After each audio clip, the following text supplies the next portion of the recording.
I think perhaps after Vietnam, the embarrassing misadventure that the US has gone through and the terrible failure that it may have experienced, although it doesn't admit to it. Uh, for the first time, you've seen the international troops slowly pull out of Afghanistan, and the Taliban is taking over. And this sort of changes the entire geopolitical situation in the Indian subcontinent. Uh, how do you see the foreseeable future, especially with India being in the context of the US exit from Afghanistan? Look, so I think that's a great question, right? And I think from the Indian context, there's two very important things to keep in mind. So Russia has called a meeting, right? I believe in mid-August in Qatar, wherein they've invited the United States, they've invited China, they've actually invited even Pakistan to, discuss the future of Afghanistan, right? Following this power vacuum of sorts. And India is specifically left out of that meeting, right? So while that's obviously disheartening at the start, because let's be honest, in geopolitics, whether it's geopolitics or in life, nobody wants to be left out of meetings, especially if you're a stakeholder, right? Whether it's at your workplace or at the international arena. So while that may be disheartening, I think there's still reason to be optimistic because Prime Minister Modi is actually about to become the first ever Indian head of state, if I'm not wrong, to preside over a United Nations Security Council meeting in the first week of August.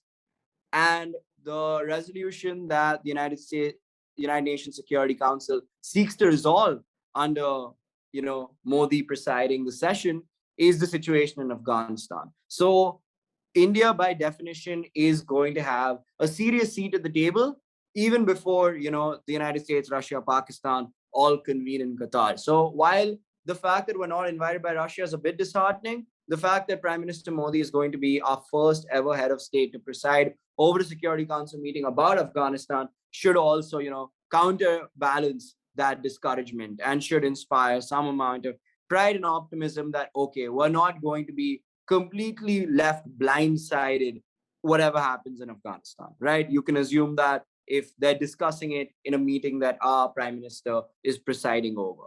Now, what is also interesting to note is, it's very interesting because China is obviously in pole position to, kind of galvanize change in the Afghanistan region after the American troops leave, right? And that obviously raises a lot of security concerns for us in India. Because look, China and Pakistan don't make our lives easy on the border, either side of the border.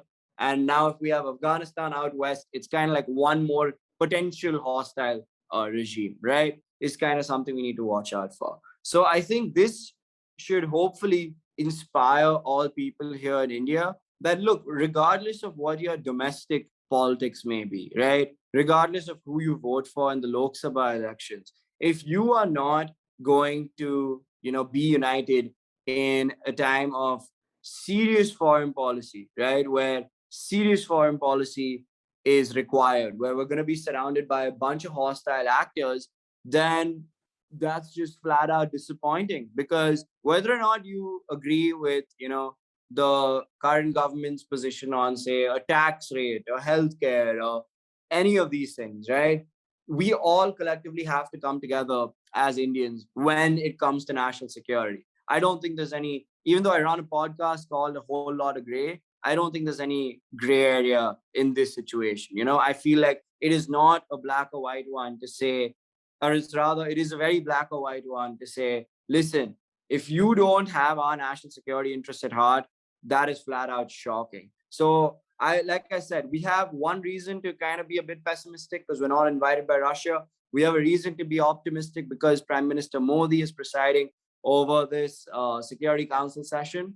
And ultimately, the conclusion that most Indians and everyone listening to your show who's based in India should be cognizant of is, okay, national security, especially in the South Asian region, is of paramount importance to us as Indians. And we need to monitor the situation very, very, very closely. As to what China's motives are in Afghanistan, only time will tell. But it is, again, extremely hypocritical, if nothing else, right? How, the Taliban, obviously non-state actors, right? Flat out organization that's been flat out, guilty of multiple terrorist attacks around the globe, obviously notably some here in India as well.